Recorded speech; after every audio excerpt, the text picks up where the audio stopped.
menaiki, batuannya tajam dan juga sulit untuk berpijak. Jadi tadi udah sempet pakai jubi, cuma dikit lagi, malah kabur tadi. Hewan kurban yang kedua ini sulit untuk ditali, dia dari tadi berontak terus.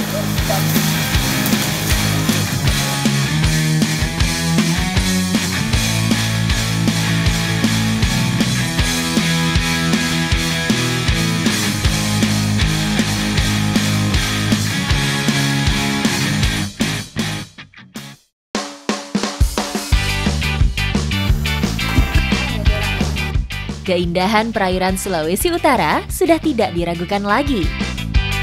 Di balik birunya lautan, tersembunyi potensi bawah laut yang kaya. Banyak cara yang dilakukan untuk mendapatkan biota laut yang bernilai jual tinggi. Tapi bagi warga desa Bulutui, mereka bisa mendapatkan itu dengan tangan kosong aja. Ikuti jejak saya, jejak petualang. Profesi pencari lobster merupakan mata pencaharian yang dianggap menjanjikan bagi warga setempat, namun tidak mudah dilakukan. Dan ini memang waktu yang tepat sekali nih untuk mencari lobster, karena memang airnya surut, tidak terlalu dalam, dan juga visibility-nya tuh oke. Jadi untuk ngelihat ke bawah tuh akan lebih mudah. Ekosistem bawah laut sangat bergantung pada kondisi karang. Beragam jenis ikan hias dapat ditemui di perairan Likupang Barat ini. Tidak perlu menyelam terlalu dalam. Saya sudah disambut dengan gerombolan ikan berwarna cerah. Wah. Dan yang saya suka, di sini tuh karangnya masih bervariatif dan masih sangat terjaga. Berarti memang warga desa di sekitar sini masih menjaga ekosistem ya. Tadi di sana karangnya ada yang warna-warni. Nemuin bulu babi juga di bawah.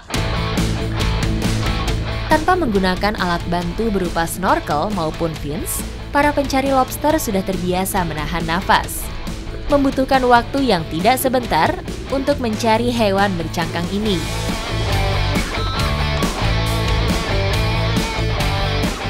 Berhasil dapat satu lobster dengan tangan kosong. Dan ini lobster kali ini warnanya beda dari yang biasanya saya dapat. Warnanya agak kemerahan, Om. Iya. Biasanya kan yang warna agak hijau gitu ya. Yang warna bambu. Oh, ini berarti warna batik. lobster batik. Lobster batik ini merupakan salah satu jenis lobster yang dapat ditemui di perairan Sulawesi. Persebaran hewan ini berkisar pada kedalaman 0 sampai 90 meter. Masih sangat agresif, barusan gerak-gerak. Terus kalau diperhatikan lagi, ini bagian antenanya ini dia patah. Biasanya dia itu berantem sama lobster lain atau predator yang lain, karena lobster ini merupakan hewan yang soliter. Sangat jarang menemui dua lobster di titik yang sama. Hewan bercangkang ini hidup menyendiri karena memiliki sifat kanibal. Kami memutuskan untuk berpindah ke titik yang berbeda.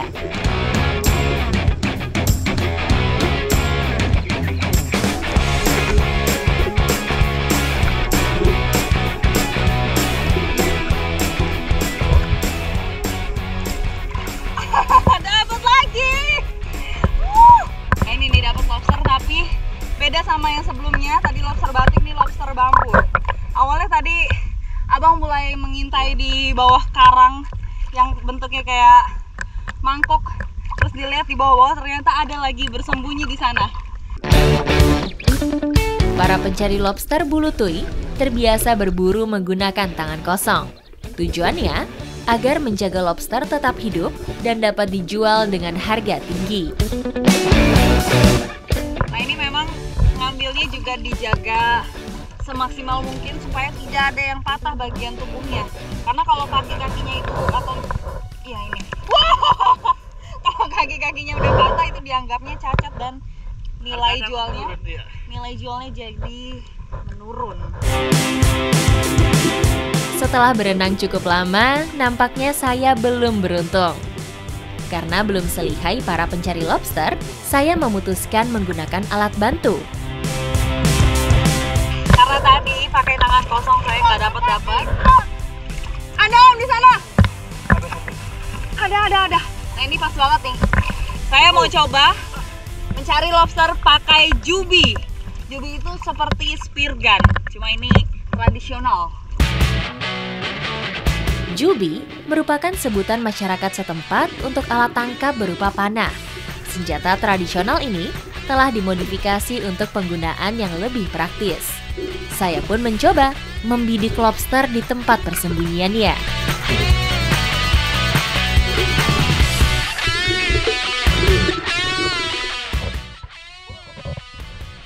Sayang banget, sebenarnya tadi ada. Tadi ada kelihatan lobsternya, cuma dia ngumpet di karang dan susah sekali untuk dijangkau. Tadi saya udah nyoba pakai jubi karena ada bulu babi, makanya susah kalau ditangkap pakai tangan. Tapi ternyata dia ngumpetnya lebih dalam lagi. Ya sudahlah, berarti kita harus cari lagi ya Bang ya. Sebagai hewan nokturnal, pergerakan lobster tidak selincah di saat malam hari. Namun menangkap hewan ini sembari menahan nafas tentu memberi tantangan berbeda.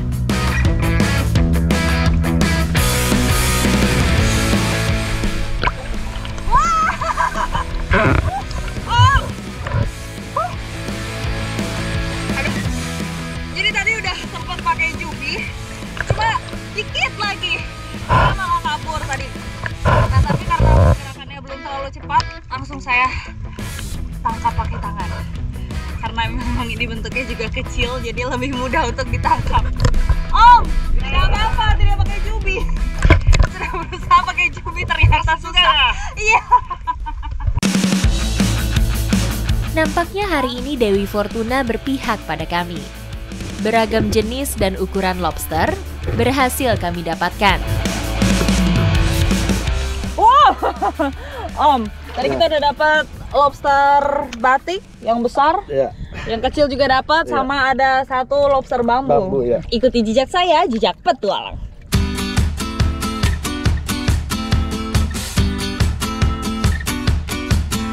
Lobster memiliki daging yang tebal dan cita rasa yang lezat.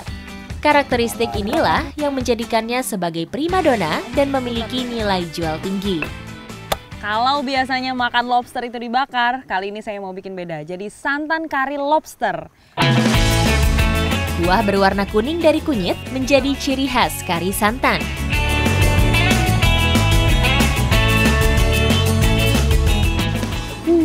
Udah gak sabar mau makan.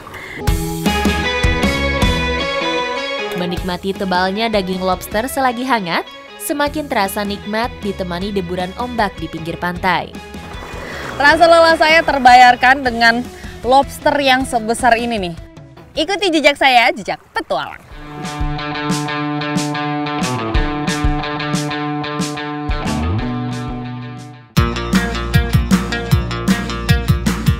Berkunjung ke dataran tinggi Sulawesi Utara, petualangan saya tertuju pada dapurnya Indonesia Timur.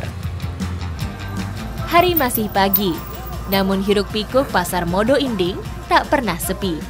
Di setiap sudut, nampak pedagang sibuk menjajakan hasil perkebunan. Berada di ketinggian lebih dari 1000 meter, warga setempat diberkahi hasil hortikultura dengan kualitas andalan.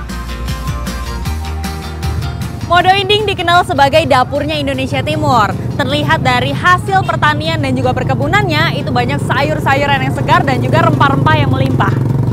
Ini nih. Seperti yang mau saya cari sekarang, yaitu jahe merah. Ikuti jejak saya, jejak petualang. Ribuan hektar lahan perkebunan menghampar di bukit-bukit Modo Inding. Sebagai penggerak perekonomian warga, kegiatan panen terus berlangsung setiap harinya.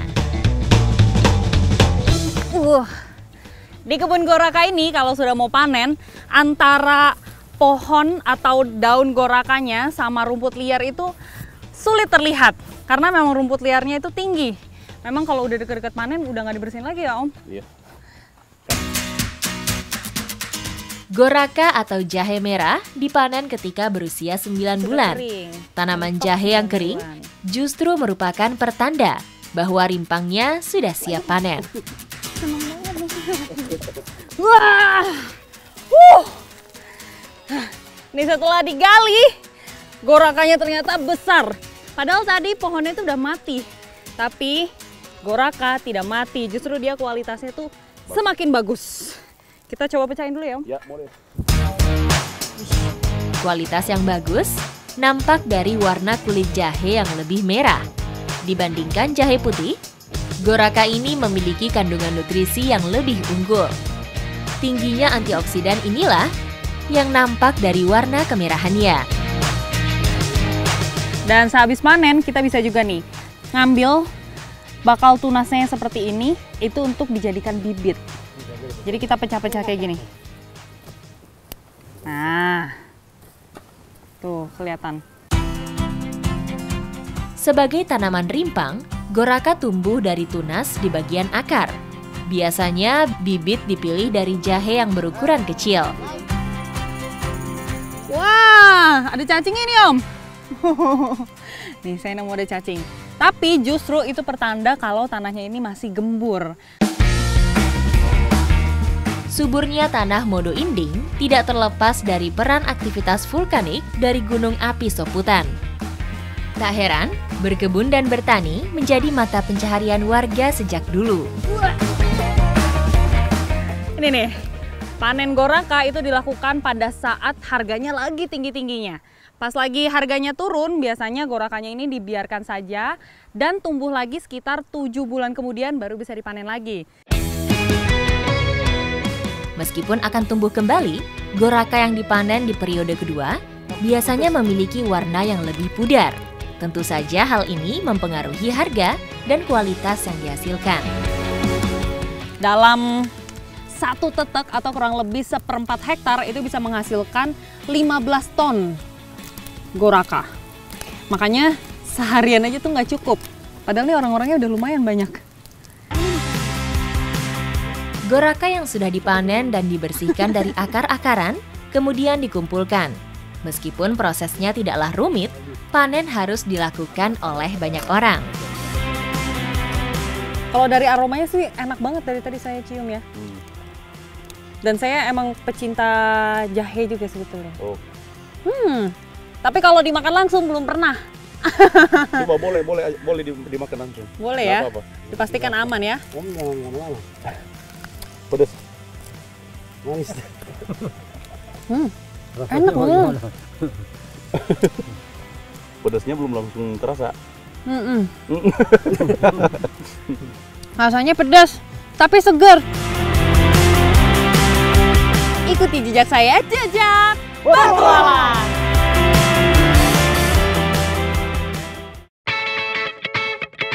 Pesisir Sulawesi Utara tidak hanya menempa pelaut tangguh. Kuliner baharinya juga membuat daerah ini dikenal seantero Nusantara. Salah satunya adalah roa fufu atau ikan roa asap khas Minahasa Utara.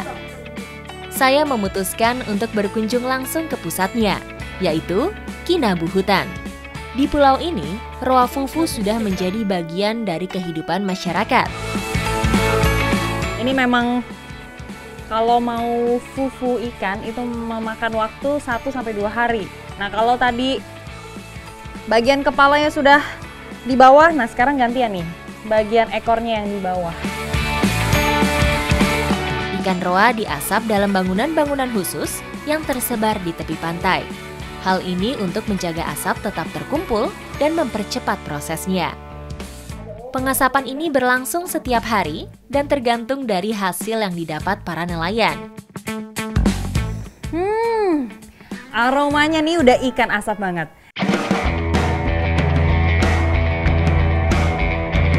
Awalnya, ikan diasap untuk sebagai metode pengawetan alami.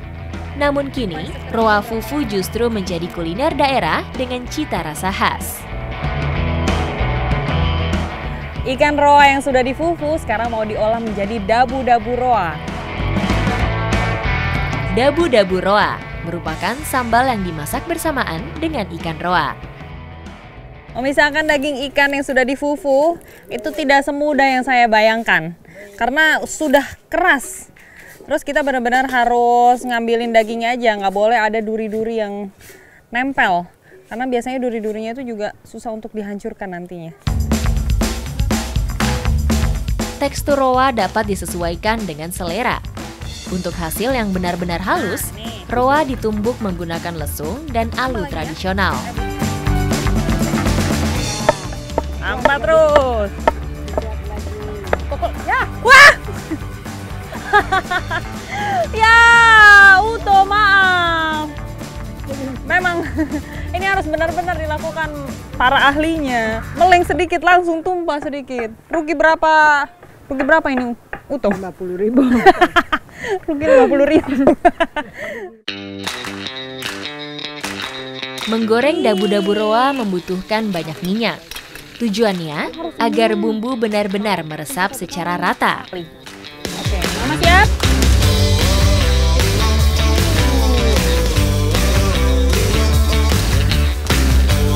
Dabu-dabu roa dapat dinikmati sebagai pelengkap hidangan, namun tidak afdol rasanya jika saya tidak menyantapnya sesuai kebiasaan warga setempat, yaitu dengan pisang goreng. Masih hangat jadi sambalnya enak juga. Dabu-dabu roa itu memang tidak pernah gagal. Rasanya yang gurih, terus sambalnya juga tidak terlalu banyak, jadinya tadi pas, nggak kepedesan kita. Yang dominan memang roanya. Apalagi dicocol pakai pisang goreng. Jadi perpaduan rasanya tuh istimewa. Spesialnya dabu-dabu roa tidak hanya terletak pada rasa. Sambal ini juga dapat awet disimpan hingga berbulan-bulan lamanya. Beruntung sekali saya bisa menikmati dabu-dabu roa ini dari tempat asalnya, yaitu Minahasa Utara. Makanya nggak heran dabu-dabu roa ini memang diminati di seluruh Nusantara.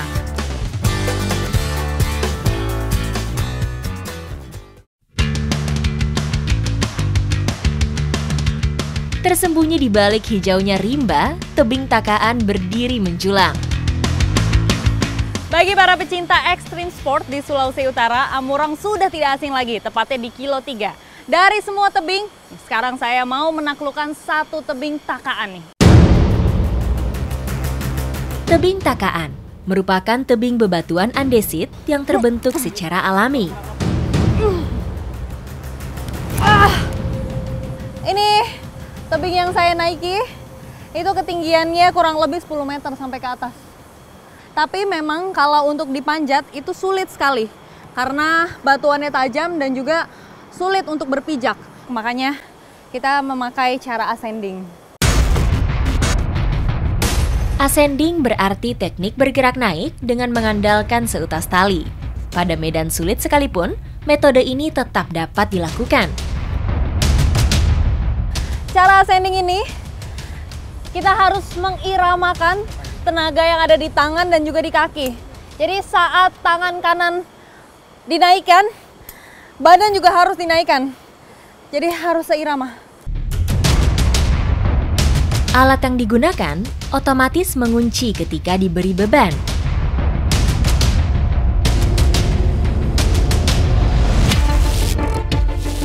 Ini udah setengah perjalanan. Hampir dekat sama tebing karena tebingnya bentuknya miring. Tapi karena lumayan melelahkan, saya mau istirahat dulu. Karena ascendernya juga ada fitur auto stop, jadi lepas tangan pun aman.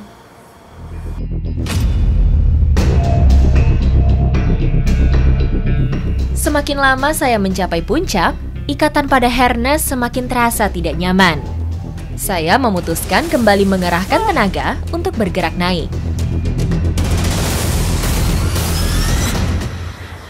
Udah mau nyampai, tapi di depan saya ada obstacle baru, ada batu yang menonjol. Jadi otomatis kakinya juga harus menahan di tebing kayak gini. Baru kita naik. Sekarang kita mau coba. Selain menyiapkan fisik yang prima, tantangan yang saya temui selama ascending adalah mengatasi rasa takut. Oke. Semakin ke atas, semakin naik, itu makin deg-degan. Apalagi kalau ngeliat ke bawah. Jadi lihat ke atas aja terus.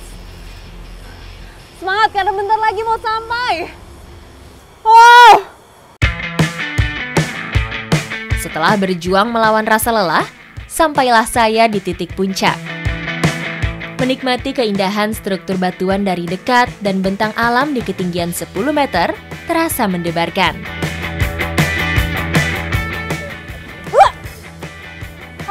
Oke, kita bentar lagi sampai. Ya bang. Ya. Yeay! Finally sampai di puncak. Ikuti jejak saya, jejak petualang.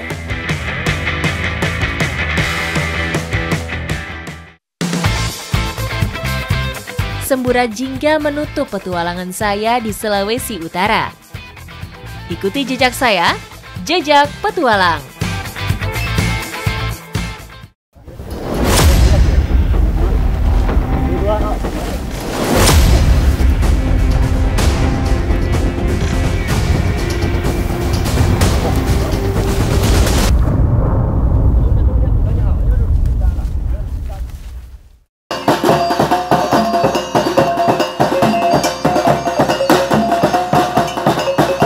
Petualangan saya di Sumatera Barat kali ini berlokasi di Nagari Koto Tinggi, Kecamatan Gunung Omeh. Hari ini saya beruntung dapat mengikuti acara adat yang diadakan terakhir 17 tahun yang lalu. Sudah lengkap dengan pakaian adat, sekarang saya berada di Batagak Panghulu atau pengangkatan kepala adat dari 3 jorong di Nagari Koto Tinggi.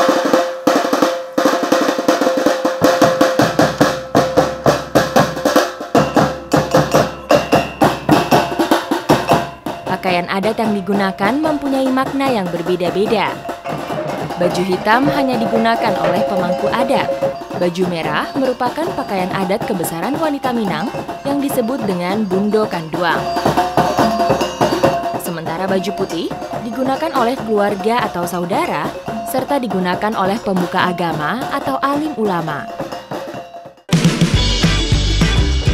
Di acara adat hari ini, ada kurang lebih 30 penghulu atau 30 kepala adat yang dilantik. Masing-masing kepala adat berasal dari Jorong Sungai Dodok, Jorong Sungai Siria, dan Sungai Ayah Ange.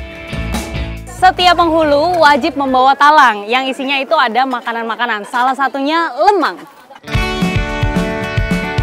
Dalam talam terdapat paling sedikit 3 jenis makanan yang wajib dibawa. Semua makanan ini nantinya akan dibagikan ke seluruh peserta yang hadir.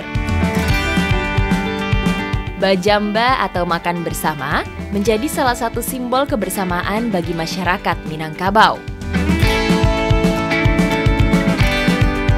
Prosesi adat sudah selesai dan sekarang diakhiri dengan makan bersama atau bajamba.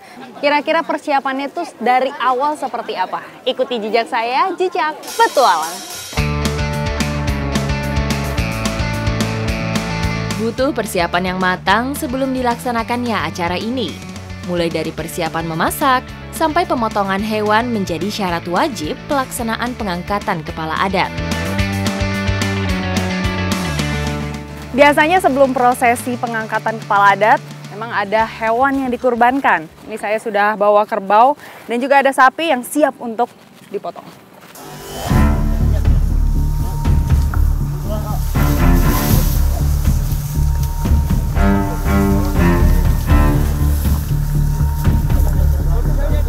Sekarang di belakang saya sudah dilakukan prosesi penyembelihan hewan pertama.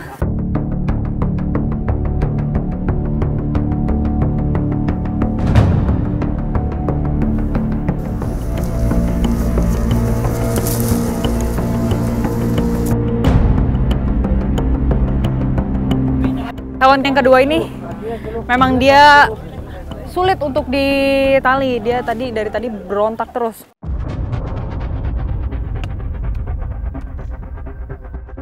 Setelah dipotong, ini dagingnya dibagi jadi beberapa bagian. Tadi yang di bawah itu sapi, yang ini kerbau. Sebelum nanti lanjut ke proses masak.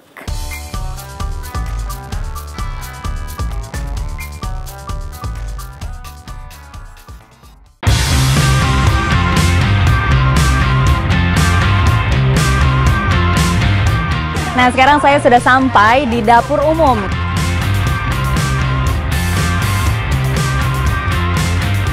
Daging yang sudah dipotong selanjutnya akan dimasak menjadi rendang khas Sumatera Barat. Proses memasak rendang memerlukan waktu yang cukup lama, biasanya 5-7 jam. Memasaknya dibagi jadi 2 sesi. Yang pertama ini ada kurang lebih 9 kuali, terus nanti malam ada lagi, itu kurang lebih ada 15 kuali.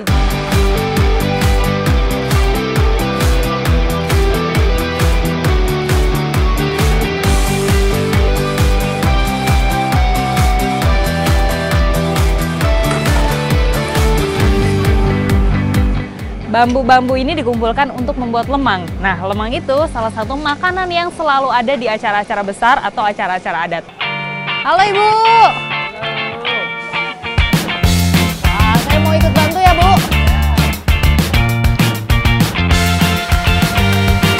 Bambu untuk memasak lemang berjenis bambu talang, karena memiliki kulit tipis dan ruasnya panjang.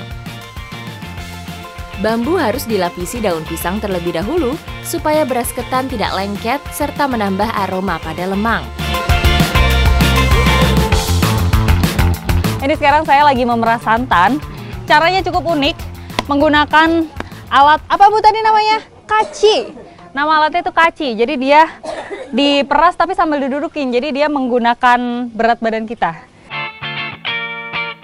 Alat pemerasan santan kelapa di sini masih sangat tradisional.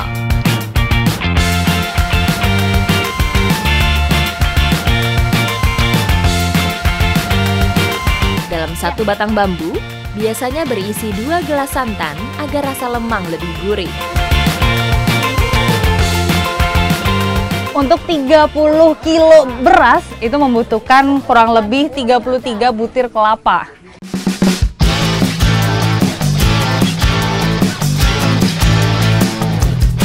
Bu, saya ini ya Bu, pindahin.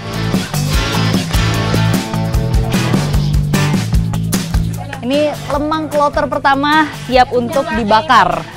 Jadi yang pertama itu namanya adalah lemang ketan. Nanti berikutnya akan ada lemang tepung namanya. Total ada sekitar 250 batang lemang yang akan dimasak secara bergantian.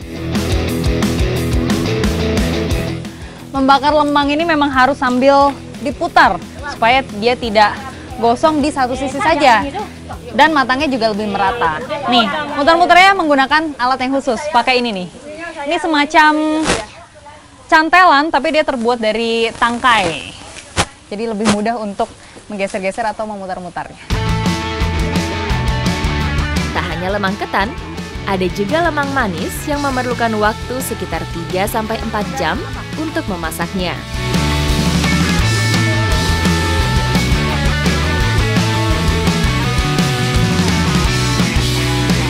Dalam acara adat kali ini, rebung juga menjadi salah satu sayuran wajib ada.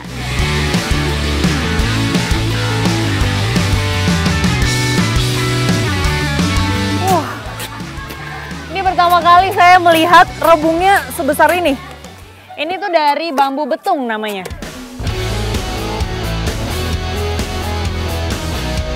Rebung adalah fase awal kehidupan bambu. Rebung-rebung ini juga dikumpulkan dari 3 jorong atau biasa disebut 3 RW. Makanya nggak heran banyak banget. Nantinya, rebung ini akan dimasak bersamaan dengan daging.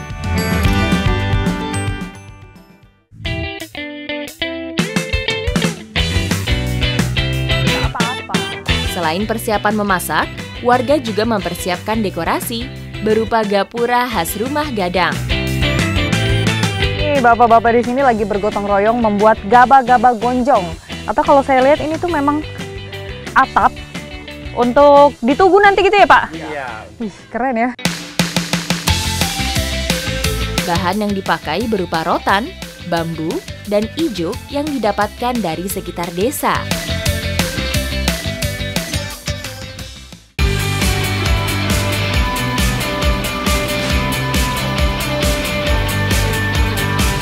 Atap Gonjong berbentuk menjulang, mengadopsi dari bentuk tanduk kerbau sebagai makna penghormatan. Alam yang kemarin dibuat sekarang sudah menjadi gapura.